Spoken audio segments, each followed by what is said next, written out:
The first issue it is the Lebanese division, interior division. The government negotiate with the United States and Israel, but he don't negotiate, he don't discuss, he don't have an agreement with the resistance. It's unbelievable. Our government negotiate without any card of power in their hand. The only card of power in Lebanon, the only level of power in Lebanon, it is the resistance. Hezbollah. Resistance. The argument is, even amongst a large section of the Lebanese people, that Hezbollah has been an army that's stronger than the actual country's army, and that's been a big part of the problem. The beginning of Hezbollah, it was in 1982, no?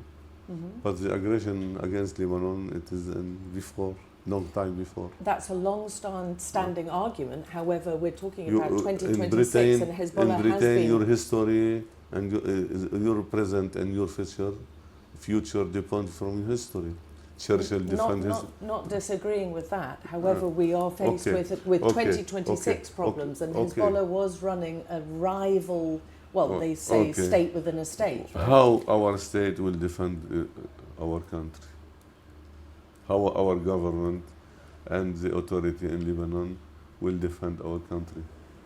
By crying in America, like our Minister of Foreign Affairs said?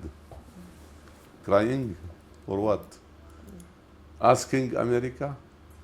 Our authority asked America this ceasefire for 34 days before.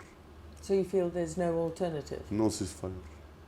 Asking United States or crying. It's our policy. It's our strategy to defend our country. For that, it's not reasonable to ask the resistance to leave arms before deciding how they will defend the country. And how would you describe the resolve of Hezbollah and how the do other you describe the result of defense of Churchill in London in the Second War? You think it's similar? Is it? If we are together in this period in London in 1942, did you, as British, you accept to demand from Churchill to surround? To surrender, you mean? To surrender? Yes or no?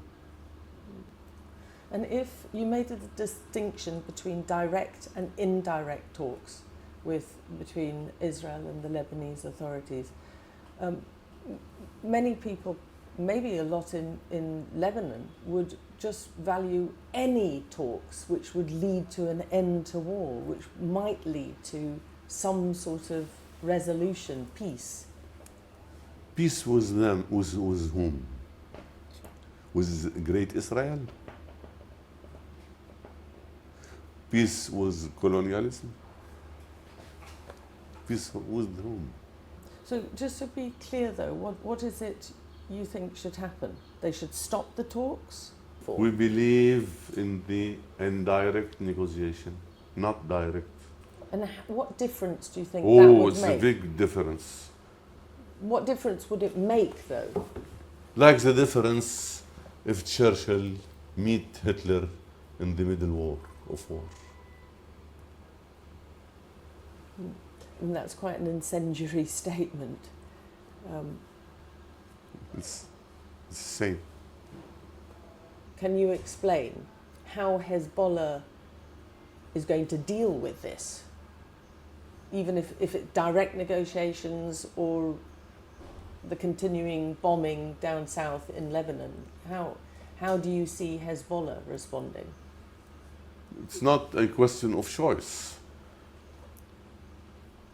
Certainly,